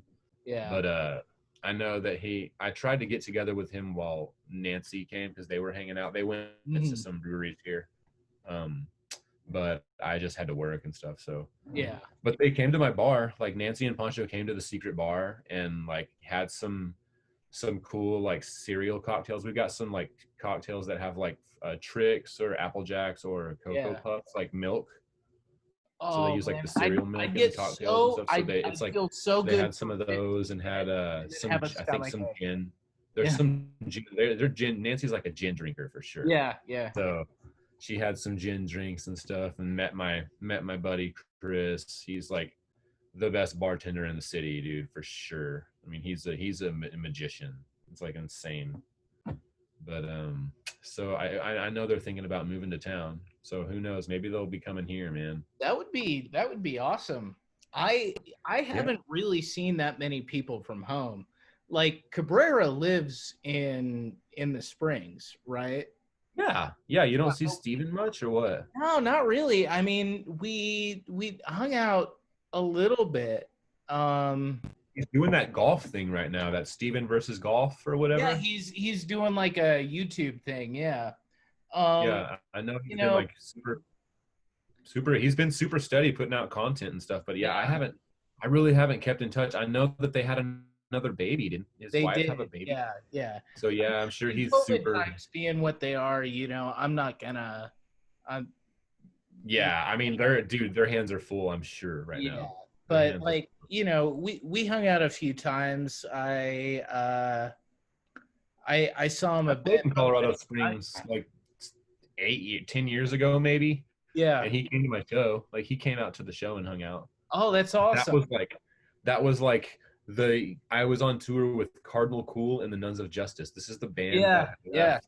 college. I went to college for 3 years and left on tour with this band, and never finished school. Just moved to Austin eventually, and Look, you lasted longer than I did in school. So good. yeah, it wasn't. I shouldn't have even started. It was. I'm just like, why? Why Yeah. did I do this? But it is what it is. I mean, I need to just finish it. Honestly, I'm like, I don't know why I don't just go back and finish. What the Nah. fuck are you gonna do with the degree? I With mean, my degree in broadcasting and mass yeah, communications, I'm like, yeah, radio, TV, and film. My resume is so stocked on experience with pretty much all of that stuff that I'm just like, why would I go back to school? Like, yeah. why There's would no I go back to reason to do it. school? Start a podcast, like for fuck, Yeah. you know. Well, I'm gonna start podcast university. You can apply, and Yeah. I'll have a whole curriculum. You know, Oh yeah. Get send you on your way. It'll be grift like a grift little those cult. young comedians out of their money. Yes, dude, a cult of comedian followers. Oh man. So what are the bands you're kind of associated right now? You're doing the Holy Boots stuff, which is Holy Boots, yeah, that's at Holy Boots Records on Instagram. You can go follow that guy. But yeah. other than that, I work with a guy. I play with a guy named Jack Ferrara. He's Mhm. kind of like psych, folky kind of psych stuff. Maybe like I don't know how to describe it. It's freaking really good. He's very original. Maybe like has some Mac DeMarco kind of vibes. Okay. Some Cool. has some like parquet courts kind of vibes a little bit. Like I don't That's know. marketable. Yeah, for sure. It's dude, there. It's like the funnest shows to play for sure. I love playing bass with him. Um, but I'm doing. I mean, I still play with him. There's just not a lot of shows happening. But these are the bands that I've been involved with. You know, or at least as of late. Yeah. Other than that, like I've got a project called KAA. It's with the guy from Cardinal Cool and the Nose of Justice. His name's Andrew Carano. He's from New Jersey, but he lives here in Austin still. So it's like a very electronic driven project. He built a modular synth, so it's like a wild electronic kind of just ride. It's hard to imitate. It's hard to do the same thing twice. Like it's a beast. So Yeah. it's a lot of that. Let's see what else. Other than that, man, I'm not really playing with many people these days. Like I kind of was filling in doing hired gun stuff, but I played every once in a while. I'll play with Cody Jasper maybe when Yeah. he comes to town, or I play with You went Gary on Lee like a Cox. pretty decent European tour with him a few years ago, right? Well, I went to Norway with him. We did Yeah. like a music festival there. Um, and he does go there for, I think he goes to Europe every once in a while to do, he did, gosh, what was that called? I can't remember what it's called. He did a huge one like a year or two ago out Yeah. in London or out in England somewhere. But I just remember a rad. he's in a band called Moon Fever now. Cody like moved out of town. He moved out to LA and like he's just a front man now. He's a lead singer for Yeah. like a band. And so they're called Moon Fever. It seems like they're doing really, really good. Like I know they're grinding and they're putting in their work. So I mean I'm all power to them, you know what I mean? I But yeah, I love remember. playing. When he comes to town, he plays the best venues and stuff. So I love playing shows with him. Yeah. It's I remember you swampy, posting bluesy. like a newspaper article in what I thought was German at the time. um, Oh, it was Norwegian. Yeah, we made like the front page. I was yeah, I was on the front page, like with my yeah, bass, like standing on an amp or something like that. yeah. And I thought that Like, was so yes, we dope. made the front page in Norway. Yeah. It was like right about the time I started comedy and I was like getting back into art as like a thing I could do. And I was like, fuck yeah, I've got friends who are doing shit and it's possible. Yeah. Yeah, dude. Unfortunately, that was the only cool thing I ever did. It was all downhill from there. No, Oh man, that's not true. I'm just kidding. I'm just kidding. But really, it's like The it, the it is. the It's fact just that a weird year, man. yeah, it has been. But like the fact that you've been able to make money as a musician, period. Like I realize you're in Austin where like that's a thing people do, but like bear in mind I'm living in Colorado Springs, which is focus on the family central, right? Yeah, yeah, You for know, sure. so like there are four military bases or six military bases depending on how you count them. You Oh know, my god. there's focus on the family, there's Are there HCJB. like any mega? Are there like mega churches there? Are there any like mega Yes. churches there? Yeah. Yes. Just this is the most conservative large city in America. And so the fact Why that do you you're live there again? yeah, yeah, for sure. Like more than Dallas or Michigan, like because at least there are people of color who live in those cities. This is the Yeah, whitest, most conservative city in the fucking world. Uh, and I don't know. I making could not live there. That would it's drive me crazy. it's crazy, right? Because like you know, rec is legal here, right? Like weed is legal in Colorado. It ain't Yeah. legal in Colorado Springs. What? Yeah, it's How is that? they, How? they pass city ordinances. So there's medicinal in Colorado Springs, but if you want to buy recreational weed, you have to drive to Manitou. Dude. So how far away is Manitou from Colorado Springs? I mean, it's literally like the cities have merged. You know, it's Yeah. pretty close. Like you drive from there's Colorado Springs, there's Old Colorado City, which is basically a part of Colorado Springs, and then there's Manitou, which is Okay. merged with Old Colorado City. So it's all part of the same thing, but like the Yeah. second you cross the municipal boundary into Manitou Springs, there's a Like a dispensary. weed store or yeah, a Yeah, dispensary yeah, there. Oh man. Yeah, well, I mean, Texas is still you can't do anything with I mean, you'll still get in trouble here, you know. I don't it, think they can take you to jail anymore, yeah, but they'll write you a ticket or something like that, but yeah. I It's know like weird because it's like still like man, the amount of space, the amount of real estate and land in this state, I'm just like we're we're such fools for growing all this stupid corn everywhere and instead of just in making Idaho, freaking massive Indiana, fields of cotton. Illinois, Ohio, all grow corn better than you. They all I do. know. I'm like, what are we doing? You know how much money we could make just like if we're gonna. I mean, I'm not saying that it should be legal. Some days I wake up and I'm like, I think it's better for a lot of people for it to not be legal. The fact Right, that it but is not for legal, the right you know, reasons. right? Like that's a Right, whole like, other conversation. You know, that's like a but like it should be right but because I'm like, it is yeah, if it's regulated going to be only legal, white why are people. we not making money? Why is the state not making money on it? It's just foolish because we're a humongous state. Like, there's so much space here that we're not doing anything with. Like, you know, it's Well, just like, man, personally, I just think Texas should just put up a bunch of solar panels and say, "Fuck the oil industry. It's sunny here that would be awesome. 90% of the time. Let's just make some money off of solar." But Dude, that's yeah, just we could do anything with the amount of space we have. We're just not doing it. Like, we're just stuck in our ways, man. We're stubborn and proud people yeah. down here. I think you'd have to greenhouse the ganj. Like it's a little too dry there. It's a little too Yeah. hot. I mean, the Austin Hill Country area is a good. It's all vineyards and wine, you know, like wine country out there. Like it's pretty Yeah. good soil and land, like, but it's all around the creeks and the river. You know, like the Colorado River goes through it, and like all these. God, what's the other river that goes through? Brazos River, I believe, is another big one. But yeah, it's like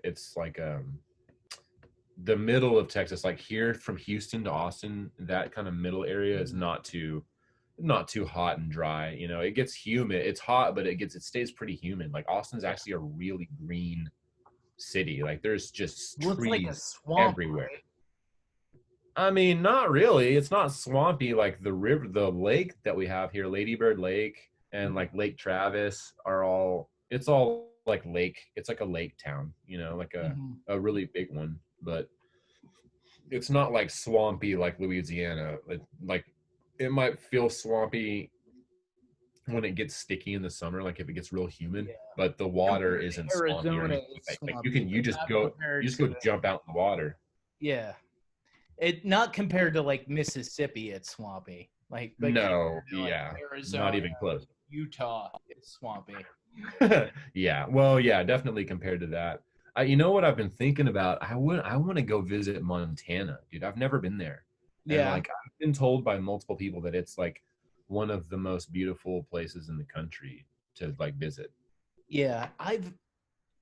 It's weird since I've lived in Colorado, which is a beautiful state. And like, honestly, I could live here the rest of my life and I'd be happy. But I Yeah, haven't Colorado's awesome, dude. Colorado's so awesome.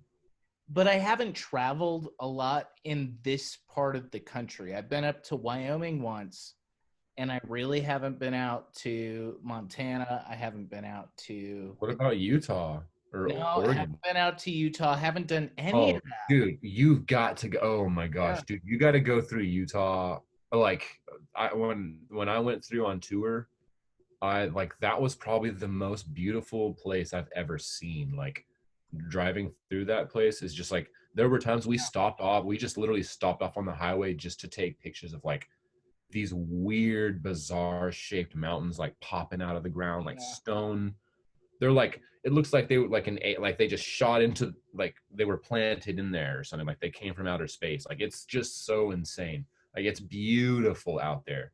But I've never been to Montana. That's why I'm like, and the people that I have talked to about Utah are like, dude, have you seen Montana? You should go there. yeah, But if you haven't been to Oregon or Utah, you should go check it out. Like I really want to go see Portland. I've never been to Portland, yeah. you know. So I went right after high school. I went to Bible school at I did. Man, they really got you, didn't they? They Yeah. really got you. I was like, I got to straighten myself out. Before I become an Oh, adult, I got to straighten myself out. And it turns out it didn't take, but I did the best I could. Uh, but I went to Bible school in British Columbia. So, whoa. yeah. Okay. Heck yeah. I So bet that was freaking cool. it was really cool. And I'm glad I did it. Like, I mean, Gotta smoke them because, BC buds, dog. BC buds are like the best weed in the world. well, I wasn't smoking weed at the time, but like, like it was Man, all that Bible paper, you didn't even smoke one joint. no, I didn't. I didn't Oh. smoke. It was funny too because we had like 420 jokes like a motherfucker, but I wasn't smoking weed.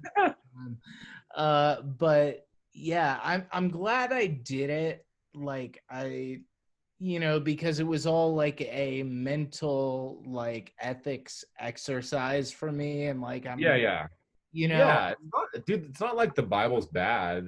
There are great lessons to take. Like, it's a great way to learn how to do a lot of things, you know, or how to believe, how to. I yeah, don't know. There's a lot of things to take from the Bible for sure. I'm not knocking it or anything. yeah. I But, would like, even it's say, fun to joke about it because we're missionary kids, and like yeah, half yeah, of our coping mechanisms are just to freaking make fun of things or whatever. You know, it's right. fun to make fun of the Bible is so there are lots of good Bible jokes Yeah. out there. So Well, I would even say I'm still a believer. I just don't believe what most believers believe. Uh, yeah, yeah, it's fair. That's fair. I really appreciated my time there. I took a lot from it. I don't Mhm. know that most of my teachers at that particular school would say I'm still a believer. Uh, Right. but it.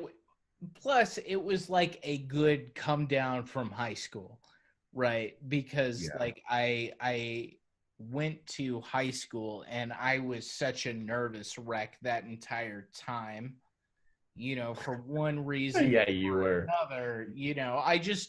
I'm just not built for like the scholastic, apparatus. Infrastructure. Yeah, Yeah. Yeah. infrastructure. Yeah, yeah. I'm not built for it. And so, I got to chill out on an island in British Columbia for a year and fucking talk about philosophy. And like it was Oh, dude. dope. Um, but like yeah, man, there were little deer on the island. There were like these little Like deer. reindeer or what? Well, like they're not reindeer, but they're these deer that swam out to like the islands on the coast of British Columbia, right? So What? so they're all they're kind of tiny, and like you'd wake up some No mornings. way. Yeah, we lived in cabins, right? And Uh-huh. they'd be on the like port. We'd wake up in the morning and be like, "Oh man, we stayed up too late. What's going on?" And then we'd open up the door, and there'd be like a deer on our fucking patio of this No cabin way. where I'm Like a sleeping with meteor? six guys in a one room cabin. But they were like these little miniature deer, and they'd be like, "Oh shit, a human!" And run. Dude, there's this raccoon I see every single night at work, every night. Last night, Yeah, gosh, I'll send you the video when we get off this conversation. I'll send you the video I took yeah. last night. Like, you're gonna freak out. I got like it comes out of this rain gutter right in front of my door at the club.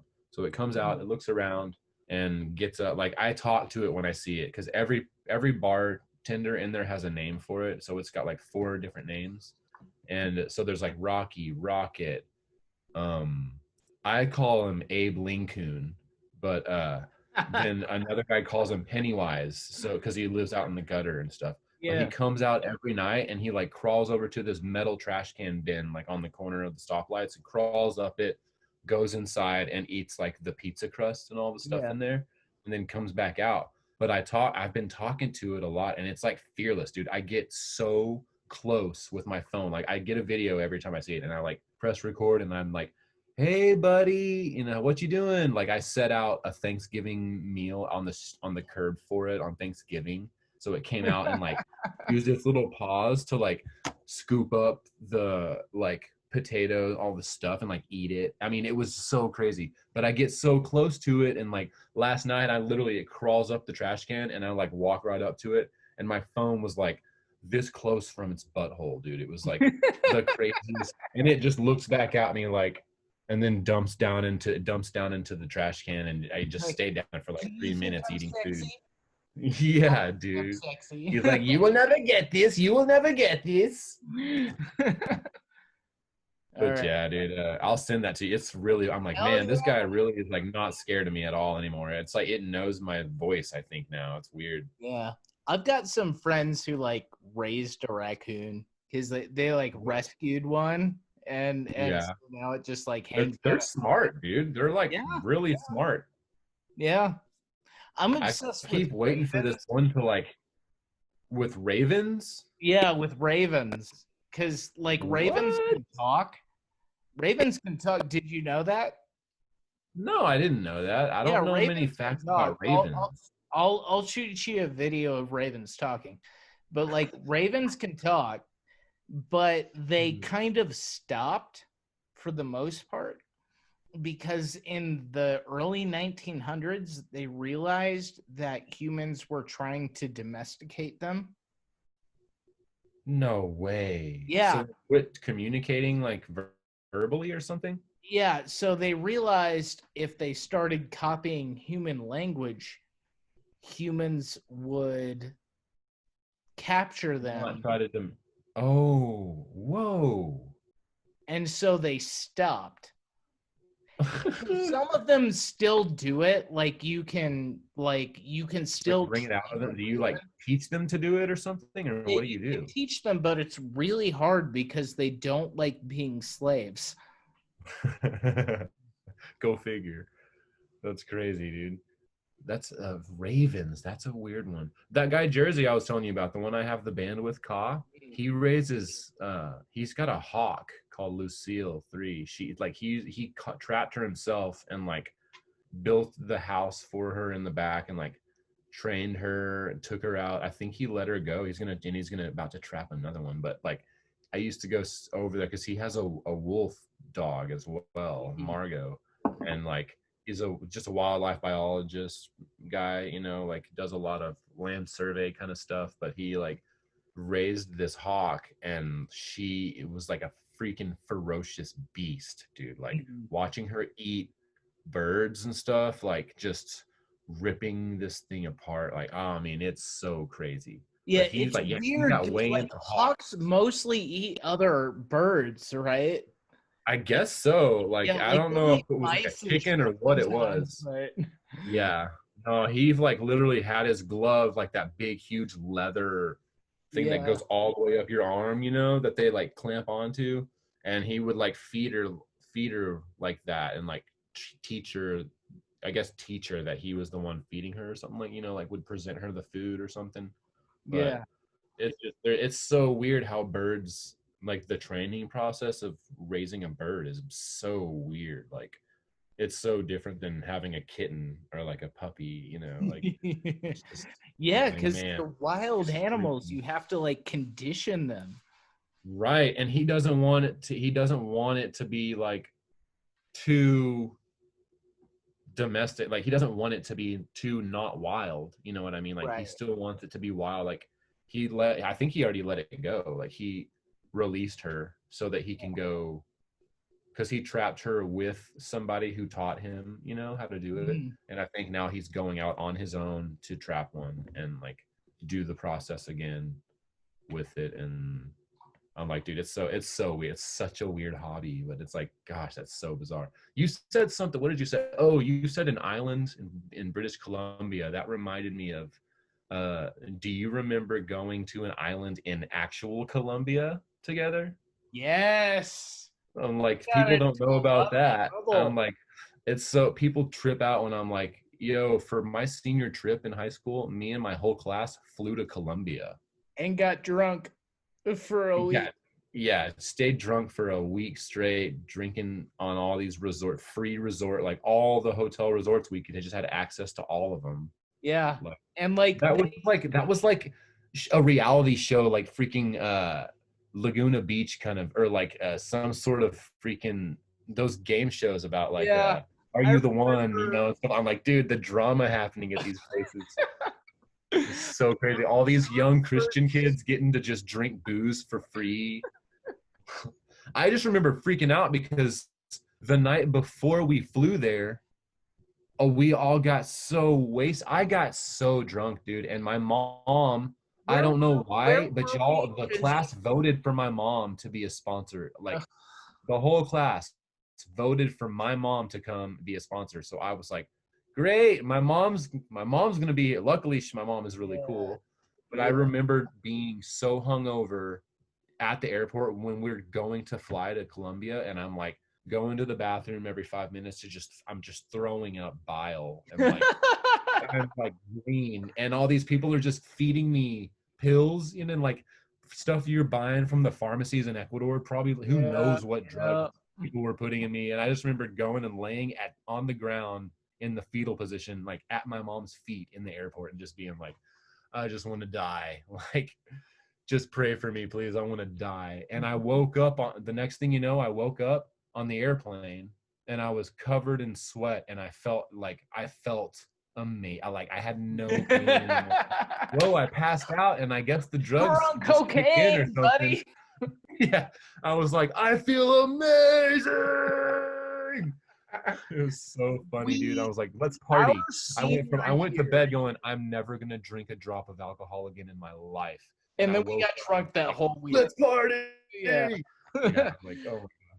our My poor our mom. second semester of the senior year was dangerous. Oh, we were pushing the limits pretty hard. I was like, Yeah. I started to realize, oh man, it's really hitting me. Like, I might never see these freaking awesome, these awesome friends ever again. Like half Yeah. of these people, I'm probably never gonna see them ever again. And we're so close, you know, like we were like all of us were so close, even though we weren't that close. There was just something about being in that country, living that lifestyle together, that we all Yeah, have that well, connection. it was a unique experience that I don't think most people get to feel. It's a Oh yeah, stranger in a strange land, except there are 50 of I us. know. And I honestly wish I would recommend it to, I'm like, man, everyone needs to experience this at some point in their life. Like Yeah, the good and the bad of it. Like there's just there's so much to be experienced in those little bitty bits of time in your life. Like that was 2 years that I spent in Ecuador. That's it. When I look back at it, I'm like, 2 years? That's really not that's not really that long, honestly, you know? And that they were like the most influential, monumental times of my adolescence or whatever, or even growing into adulthood, you know? Like yeah, I learned some crazy lessons just getting to make foolish decisions and like learning from and getting to make good decisions too, just like all of it, you know, like really hits you hard when you're in that kind of environment. I feel like, I don't know, it's fun to look back on it because I'm like, man, that was not really that much time that I was there. Like I remember thinking if I could go back and change anything, I would have come here like much earlier and spent more yeah. time with all, you know, like because I was like, man, I only got 2 years and I felt like y'all were my best friend. Even to this day, I'm like, man, like y'all are still like my best friends. You know what I mean? Like there aren't really friendships like that you make as an adult anymore. You know, it's a different kind of Hard. relationship. Yeah, it's hard to make friends like when you're a grown up, especially when you have kids or you're in a lockdown and you can't leave your damn house. You know, it's like good luck. I hope you have cool neighbors because that's like pretty much the only people you're gonna meet. Yeah. But yeah. Here we are. And we're back. And Have we're you back. been Smoking a cigarette. So, we're really demonetizing right now on Facebook or on losing Twitter. losing the crowd, man, On losing the YouTube. audience left and right here. Hey, sweetie, how you doing? You want to come say hi? Come on in. Better hurry. Better hurry. Hey, she goes if I'm allowed because she knows she's not supposed to come in here during the Christmas time. Oh, You know, breaking the look at rules just like your daddy. Hi, Olive. check out her Snoopy PJs, dude. I Oh, got they're from my elf awesome. on the shelf. Your elf on the shelf gave you that. Yeah. I'm Andrew. I went to high school with your dad. Yeah, we went to school together. Yeah, What's your name? Tell him your name. Olive. What? He can't hear you. Olive. It's nice to meet you, Olive. Look at those teeth. Yo, look at Teeth right those there. feet. Woo! You got some grown-up teeth all up in your mouth now, dude. Absolutely. How many loose teeth do you have? 6. You have 6. So wait, you've lost 4. That means you have 2 loose teeth. I actually have 3 more loose teeth. 3 more? Oh my gosh. I can't wait to see how many loose teeth there are after Santa comes and visits and puts up Oh, that yeah. stocking. Alrighty, well, I'm gonna finish my How podcast. many instruments do you play, Olive? He asked you a question. Huh. He said, "How many instruments do you play?" Um, I play 2. 2 Yeah, drums drums and guitar. and guitar. Nice. Yeah, which is your favorite? Well, my favorite is guitar. Yeah. Yeah. Do you like jamming with me? Yeah. Yeah. All right, baby girl. I love you. I love Okay, you get out of here. Don't be looking around. Okay. Okay, good. She didn't look at anything. That's good. I'm like, I think most of her presents are wrapped, but I do have some presents hiding under this blanket. I bought 3 of these. One for me, one for Mom, and one for Olive. Ooh. So we're gonna battle it out, dude. That's going to be a fun fight after Christmas lunch.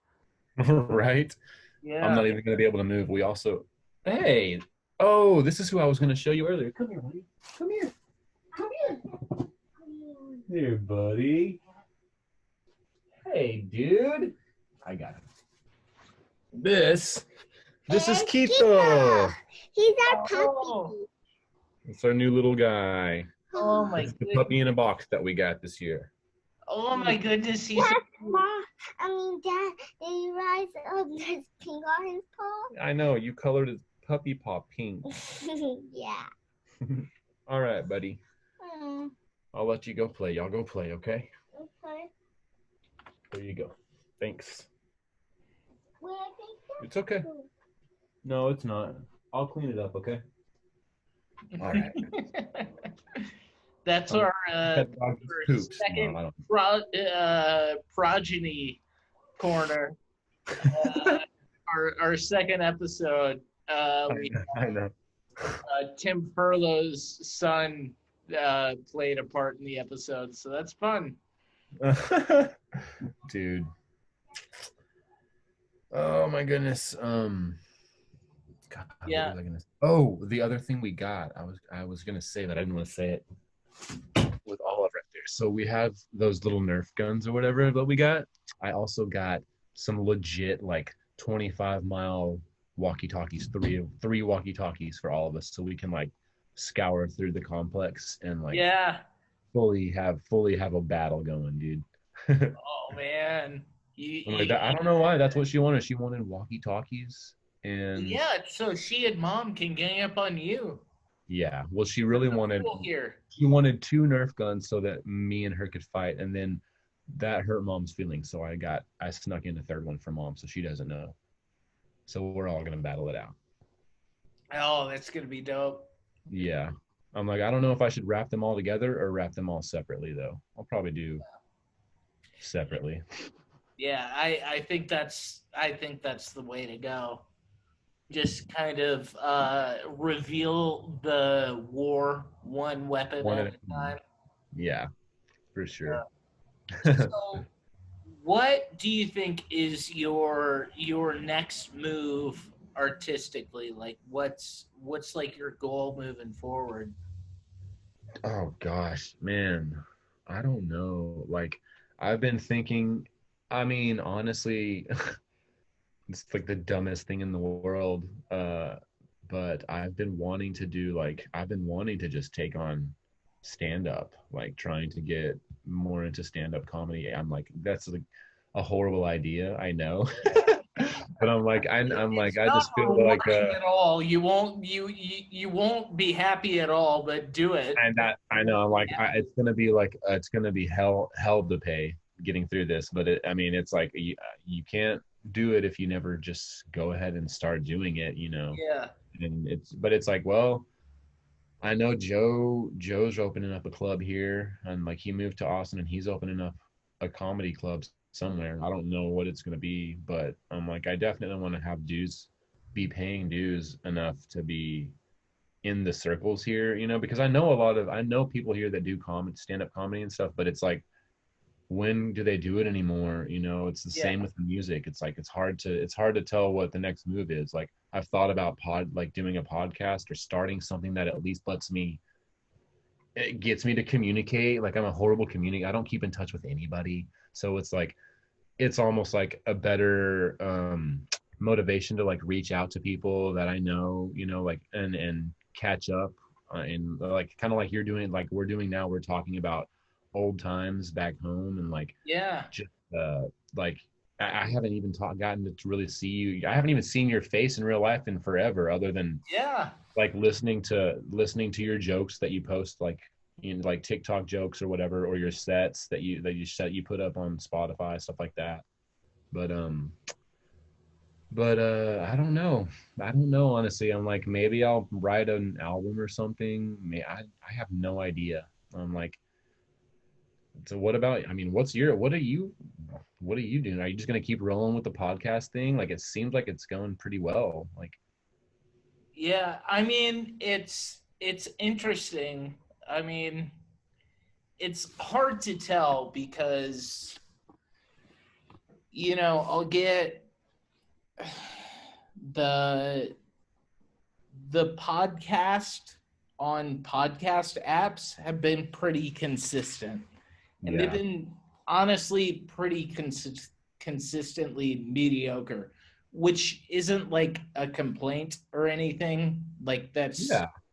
like, dude, I'm a comic in Colorado Springs, the epicenter of, I like know. right wing media in We America. don't necessarily have like a super clean set either. Like, No, no. Well, I'll say this: like, if anybody wanted me to do, like a clean half hour, I have a lot of confidence I could do that. that Um, you could do it, man. You could. I know you could do that. yeah, but that's not like what my driving force in comedy is. Yeah. But I'd be happy to do it if anybody wanted me to. Yeah. That being said, the scene here is growing, and like there were a lot of exciting things happening before COVID Yeah. that will probably get put on hold for the next year or so. Which is fine. Like I'd rather people be safe than me get what I feel I'm due. Like if Yeah. that makes sense. Yeah. It But makes I um like comedy wise, I'll put another album out in 2002 is kind of the goal. It takes a long time to get um anything together in the like I'm sure you're familiar in like the songwriting realm. You write 20 songs, maybe 3 of them are good enough to record, you feel like. Yeah, for sure. You For know, sure. and You have a database of just a crap load of riffs, and it's like some of them last a lot longer than the others. They tend to make it through the whole process, and they end up on the other end as a good song. You know what I mean? And exactly. some of them just sit on the shelf forever, and you may go back and listen to them and figure something out, or you may not. But Right. And with comedy, the hard part is you have to do it in front of an audience before you find out if it's worth that's anything. how you find out. Yeah, it's like you have to. That's like the big part of the process is like how do people respond to this, or how do they react to this, like or whatever. So I It, don't know. Like I want to do it really bad, but I'm like I don't know. I'm like yeah. until I've got to just figure out. It just has to work. Like I don't know. I also don't want to like really. I'd want to be doing a podcast, but I can't. I don't want to do one alone. I want to do it with Mhm. somebody, and I haven't. I don't have like. I need somebody that it's like almost like Paige or somebody, like somebody who is Mhm. like we just talk and talk and talk and we just mess with each other and make fun of all the weird bullshit about each. I mean, it's just like being super sarcastic and being able to cross lines with each other and that be okay. It's like until I find that kind of chemistry or something, I just don't. I want it to have right, the right like motive or whatever purpose from the get go, as opposed to just being like, I don't know what I'm doing here, but what's up? So it's like, Yeah, I don't know. you and Paige doing a podcast together. By the way, like we haven't mentioned Sepiatone yet. Uh, Oh my God. Yes, dude. Sepia. yeah, Sepiatone, shout out Keto Ecuador, fucking pop punk, fucking emo, fucking I don't even know. I Like, don't know. Yeah, it was look, like all emo from missionary kids in Ecuador, and with Shea. Shea wasn't necessarily a missionary kid, but he was like yeah, a he was what, like a British fucking oil British kid. music. Yeah, well, yeah, his dad was in oil and stuff, but he was also raised in the church and like grew up singing Von Trapp style with his family and stuff. So I'm like, yeah, and people Yeah. don't. if you don't know who he is, he's in the Gorillas now. So he plays bass in the Gorillas. I'm like, he's fully at max, like he's reaching full max potential at all times. So I'm like, Yeah. it's Which crazy how that I can't believe we were a band in Ecuador. Like Paige, him, me, and Joe. Remember Joe? Yeah, yeah. I've seen Joe twice. He's modal Zork. You've seen his show, dude. Yeah, Yeah. me too. I saw him when he came to Austin. He kicks ass, dude. So good. Paige saw him too in Houston when he was on tour because he stayed with Paige, and then I think he stayed with me one night while he was here twice, 2 nights or 3 nights or something. And Yeah. He's Paige doing saw his show in Houston analog and was like, tapes. "Dude, you have to see Modal Zork. Like his show is amazing." And then Yeah, he came I've told me gotta that I I've saw gotta him in reach Houston. out to Joe, see if I can get him on the podcast just to talk. Oh, you have to. He'll definitely be on it. I Yeah, know I'm he will. sure he will. Well, I don't know. We're not released on tape, so he might not be willing to do. I'm like, just Uh, trying to reach out. If you can actually get a hold of him, then I'm sure he'll do it. He'll figure out a way to do it. But yeah, it'd be great to have. Dude, he's such an interesting cat, man. yeah, like even when we were in high school, just like, oh Oh, yeah, he I blew my want to mind. make movies, and also I'm the best drummer you've ever seen, and And the best skateboarder I've ever seen too. I'm and like, and, he learns how to skateboard and like he would learn tricks and do them in like 2 tries. I'm just like, I hate you.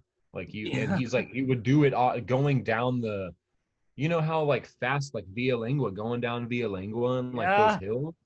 I'm like, we were just zooming down these hills, and he's like ollieing up into the air and doing all these tricks. I'm just like, and going down stair sets. I'm just like, you, and like, I'm like, you have to pick one thing to be that good at. You can't be good at that and drums and filmmaking, like script writing, all yeah. these, just art in general. I'm like, dude, but he's like one of those guys who just used up everything around him. He had that school full of interesting kids, and he was in Ecuador with this crazy scene, like this place, you know. So he was like, I was acting in his movies, Whitney and Freely, and like all these guys, all and Shea, like we were all just like being thrown into film, and like little did we know, I'm like, man, that's like stuff that Well, potentially you could put on your resume, you know, like stuff, the experiences that you had with as a kid, you know. But he would just and use everything around him. He's so talented, man.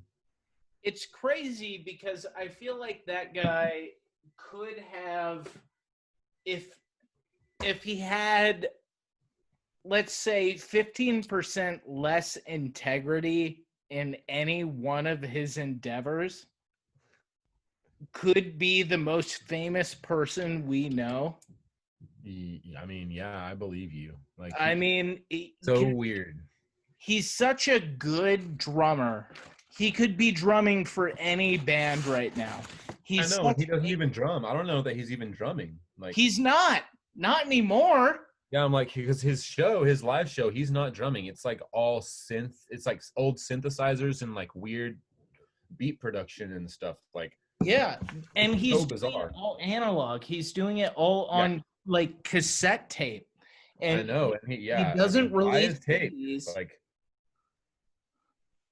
Yeah, he just releases stuff on cassette tapes, and it's that's just like, yeah, this is Modal Zork. It's like, right, but that's an my first alien. tattoo is a cassette tape.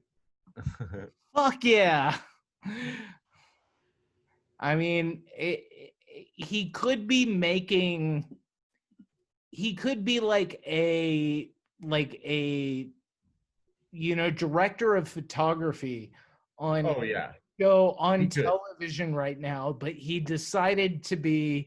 I remember I saw him about a year ago, and he was like, yeah, Shea's in Gorillas right now, and I'm doing a show in Colorado Springs where nobody knows who I am, and it's like, you're Yeah, right, but Joe, yeah. I've felt but this. I'm Joe, like, you could be playing drums in Gorillas right now if you wanted to be. You're that good. yeah, You yeah. chose to do this. This was your choice because Hmm. you're uncompromising. Like I mean, that's Before like I die, super. I want him to be the most famous person in the world. I mean, it could happen, dude. Something that guy could just randomly explode.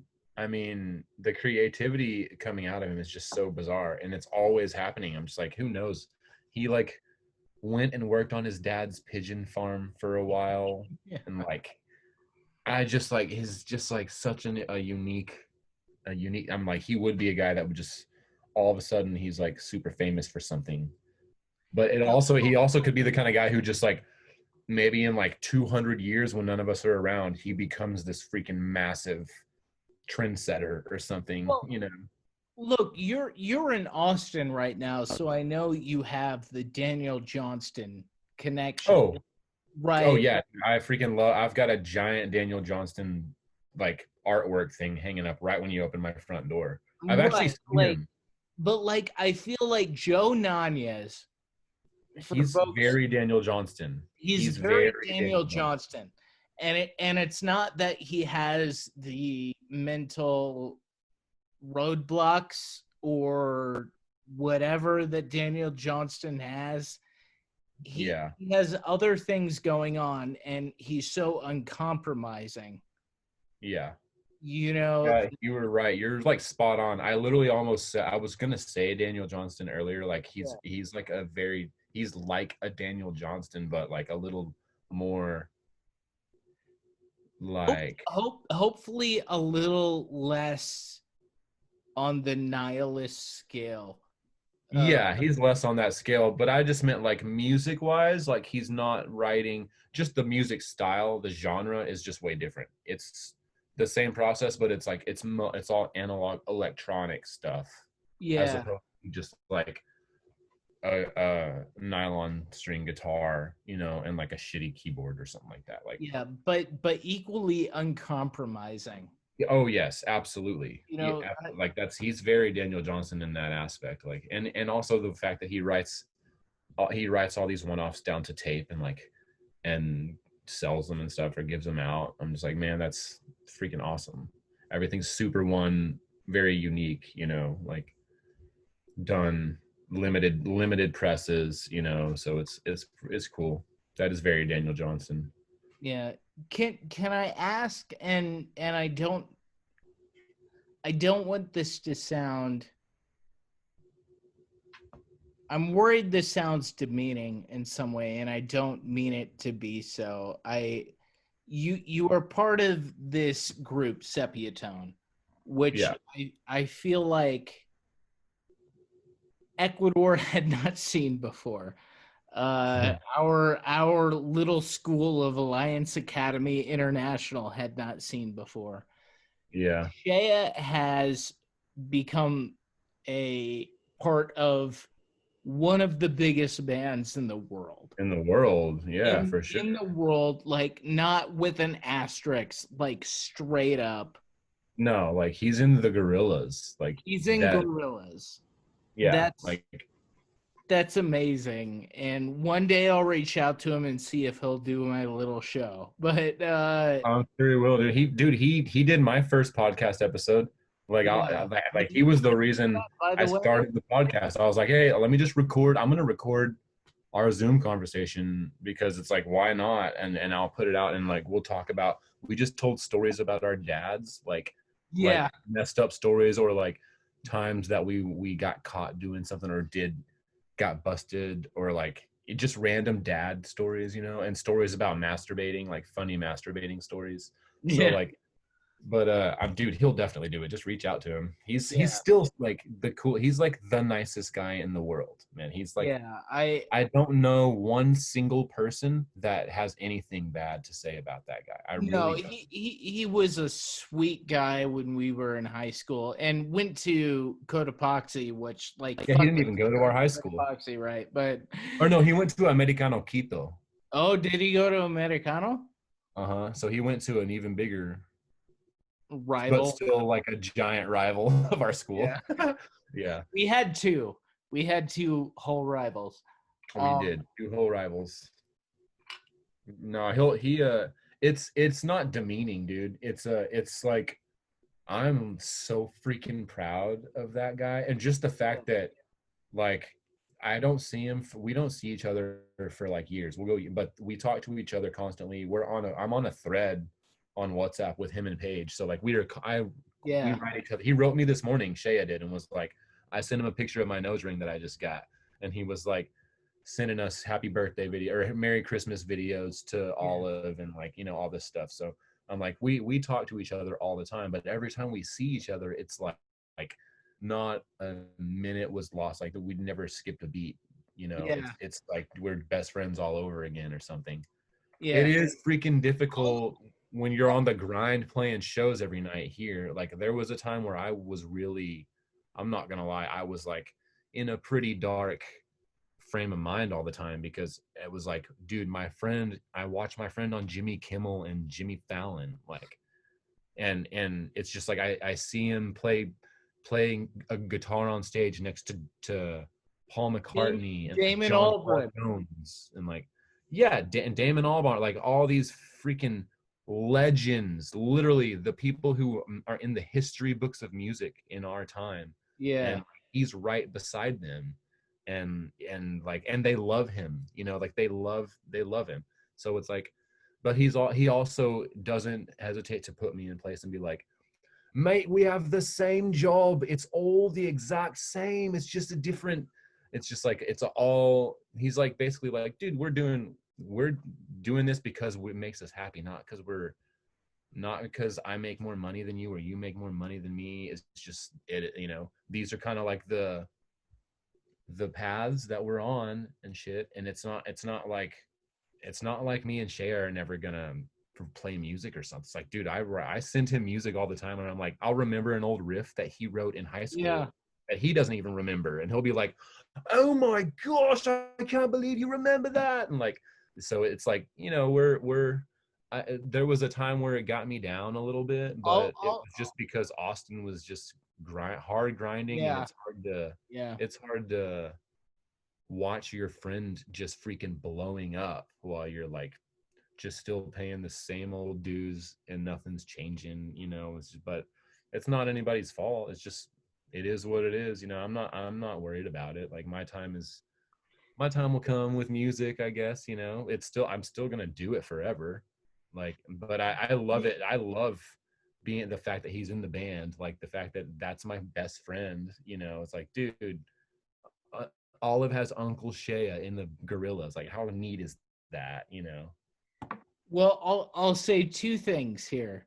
One of my goals in comedy is to become the guy that documentary crews ask about the guy who died. Right? Okay. Okay. Two, I still remember the walls are still smelling of you. You're Oh freaking my me out, so god. don't say that. You're freaking me Was out. it still So don't say that. smelling? Yeah. I still remember a couple Sepia Tone lyrics. I That's still remember a amazing, couple dude. of them. That is so impressive. Have you found the song online? I know it's probably on whatever's It's left of like MySpace. it's on MySpace, I'm pretty sure somewhere. Uh but you have to. Me and Shea have talked about this. It's like we have this conversation like every 2 years or something, where we're like, I wonder if that thing is still out there. And then we spend like 4 days trying to Google it or find it on Yeah. MySpace or Pure Volume, and we'll find it, and it always comes down to, at the end of the conversation, it always ends like this: it doesn't play on your phone, but you have to like search it in your laptop and find it, and it'll play. But I'm like, Yeah. it's Yeah. so weird. So it's like I think I found it on my laptop and somehow recorded it or saved the file or something like that. So I need to like re-put it somewhere so it's not like lost forever. Yeah. What was that song called? It was called Desperate Cries for Angel Eyes. Yes. Desperate Yes. Cries for Angel The Eyes. Yeah. most emo title for any song ever. Yeah, we were an such an aspiring emo band, dude. Oh, I remember at one point, probably halfway through our senior year, Joe was like, I like these guys, but they're emo, Joe hated it and so much, I dude. want to play metal. At the time, I think Yeah. he wanted to But play he was metal. so good at drums. I'm like, you have to drum. You have to be our drummer. We only have. Yeah. We can't. We don't get a choice. We don't get to pick anyone. There's only 4 of us that can be in this band, and it has to be us 4. Yeah, So, well, and I love how Paige was just playing acoustic guitar. yeah, because freaking dummy wouldn't. I'm like, I wanted him to play bass. Dude, I wrote that song, the riff on guitar. Like, I remember I wasn't even that good enough to play it at first. I just knew how to write out the tab. So I wrote it out what I wanted to do, and I showed it to Shea, and Shea played it. And I was like, that's it. And then I like watched him and then played it and learned how to play it. And it just became, we built it into the song. But then it became a thing where all of us wanted to play guitar. All of us wanted to play guitar. Yes. And then yeah. Paige just wasn't going to play bass. So I ended up just being stuck playing bass. Well, and now so I'm a bass player. Now I'm like a full-time bass player. So I remember this as a period of time where I couldn't play any instruments, but I loved rock and roll music. And finally some of my friends were playing rock and roll music. And like Paige was the guy in the band, like not holding you guys back, but he was like the cheerleader in the band, Yeah, dude. Yeah. Cheerleader / or the guitarist / groupie. Yes, yeah, exactly. And I was like, well, damn. Like to this day, I can play 2 songs. I can play Wild Thing and I can play Come As You Are. And those are the nice. only 2 rock and roll songs I can play on guitar. And man, I want to talk so much smack on Paige right now because he's not on the video. I'm like, there's so many things I can say now that when he gets to watch this, he's gonna be so mad that he wasn't here to defend himself. Man, I hope Paige watches because that'll mean one more listener. Oh, dude, yeah, one more listener, and the most what's it called? The one that's most inclined to comment on the thread and be talking back. I fucking hope so. Paige, you better fucking say something because Paige still knows only how to play 2 songs as well, and there are 2 sepia tone songs. Yeah. Hell yes. Yes. No, he did write. He actually did write a song. Because I can't remember it. Which one? Wait, what did you say? Okay, so you had that one I just mentioned. What was the other sepia tone song? Because the other one was like this piano song. It was like a cool piano riff, and that we wrote in the chapel one time. Come in. We wrote it in the chapel, like some night while we were by ourselves. What's up, Olive? Hi, Olive. Somebody was knocking on the door, and then I answered the door, and it was just Tito there. Yeah, Tito's our dog name, by the way. I remember the first time you guys played a Guardians night. Dude, that was like that was like our first big show. Those kids were like mosh. Yeah. They were like moshing, dude. You played a show for the middle schoolers. It was literally like Warped Tour does Ecuador. Like yeah, that was so much fun because we had Joe's drum set up there on the rafters in the back. Like yeah, it was like a full-on show, dude. That was so fun. And we took all these pictures. Like it was like a photo shoot afterwards where we're all just screaming in the mics and like, oh man, it was so much fun. I had my Burt McCracken. It said Burt is my homeboy with Burt. Yeah. The used. Yeah, yes, I remember your fucking used t-shirt. You wore that 3 times a week, by the way. Yeah, I'm like, I still have it, dude. My wife wears it now. It's got like holes all over it. And my wife wears it all the time. She like loves to wear it. I'm like, yeah, dude, that shirt. That's so funny. I I was such remember a huge one kid. of the little Asian girls in Guardians said, because we were getting all these middle school kids to crowd surf, and Yes. one of the little Asian girls going, I want to do it too, because she was so like too nervous to like push herself to the front, like get on the Yeah. stage, and she jumped on and we like Jumped fucking on the stage and surfed her. It was dude, so much fun. that's how it's supposed to be done. You got to get on the stage and jump off into the crowd. Like that's real Yes. crowd surfing. Oh man, poor little missionary kids crowd surfing.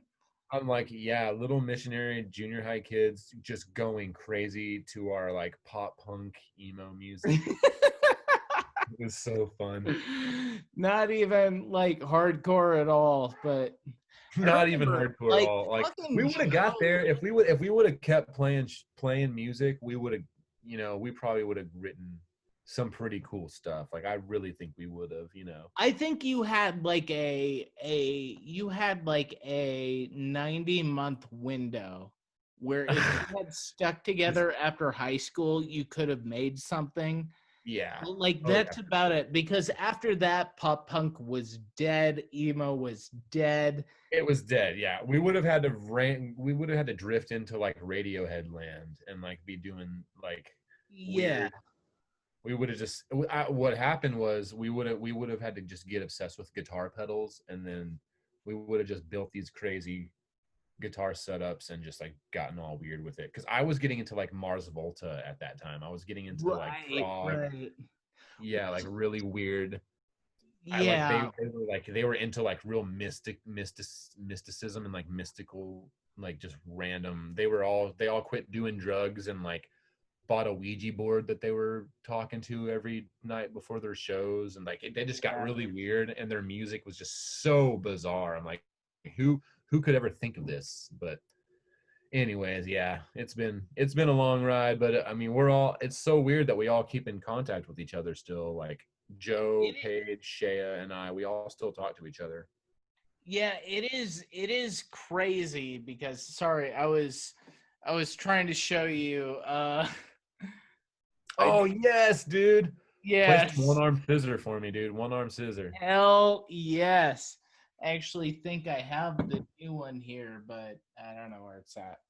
I've Man. been drinking whiskey this entire time. Uh, Yeah, I yeah. need to go get some, man. It's about Christmas. Oh yeah, I gotta go buy that ham. I Oh forgot about yeah, that. we should probably let you go, bro. Yeah, I gotta get to the grocery store because my Instacart thing fell through. So they're not, I don't think they're gonna Yeah. deliver the groceries. Before you go, But I mean, when are we gonna do this again, bro? oh dude, we should probably just do this next week. I I feel mean, like maybe we can get Paige on and do like have a little three-way action in yeah, or we something. should. Actually, that sounds like a great idea. That sounds Dude, like let's do it. I I'll don't reach have out to him and any tell him. idea if my listeners have any interest in that or not. But you know what I say? Fuck my listeners. Let's do that. Let's talk to Paige. Let's see if we can get a 3-party going next Sunday. How's that Okay. sound to you? That's cool. I'll reach out to him and then I'll make him do it. He doesn't have a choice. So just make sure you send us the link. Send us both the Zoom link and we'll get on it All together. right. I'm friends with Paige on Facebook and shit and Instagram. So he should have to do it anyway out of obligation. So Right. yeah, this has been Josh Chambers, everybody. Throw everybody any links you have right now real quick. Oh yeah, just hit me up on Instagram, I guess, at Holy Boots Records is the music page. At Turkey Leg Music is just my day-to-day whatever page with like Olive and all the shenanigans we're doing, homeschooling and all that good stuff. But I mean, yeah, other than that, I think Holy Boots Noise is the Twitter or something like that. But just go with the Instagram. Follow me there. Holy Boots Records. Yep. I'll have the And links up. I'll have like Spotify links and merch links up on that. You know, you can go from there. So yeah, we'll talk about that. We'll get you straightened out, motherfucker. yeah, for sure. It's Yeah. a new year. I gotta make some resolutions and cross them off the list right now. I already did my first run of merch with Olive. We did acid washed face masks for my last show, and like we put holy boots like in letters across it that like glow in the. It was on Halloween, so we did like glow in the dark paint. So when you turn off the lights, the boot, the BOO in holy boots, it just says boo in glow in the dark. So it's like it was pretty fun. So she got to go to my show and like hand out the face masks and stuff. It was like a field trip for her to be like a roadie with me. That's amazing. Yeah. That's But awesome. yeah, man, we'll talk. We'll have. I'll save some stories for next time. We'll see what we can get out of Paige. I guarantee you, we're gonna get in some big fights because that piece of shit is gonna talk about how I kissed him in high school, and the truth is that he kissed me, and he won't ever admit it. And I'm All like, right. Well, how about I save just that for kiss next week. both of you because you're both beautiful men. I'm And like, no, not until I he asked my wife comes for to terms. forgiveness afterwards. She'll forgive you. She seems pretty nice, man. Yeah. Brittany, right? Her name was Brittany. Yes. Nice. All right, cool, man. Well, give her a hug for me. Y'all have a Merry Christmas and stuff. Good Christmas, Happy Christmas Eve, all that good stuff. Christmaka, Kushmas, whatever. Yep. Festivus for the rest of us. Amen. Festivus for the rest of us. That's it. All right. Can't really top that. I mean, Larry David is God pretty much where I'm from. So Absolutely. All right, bud. Thank you for doing this. yeah, dude, it was good to talk to you, man. You too, buddy. All right, I'll talk to you later, bud. All right. Talk to you later.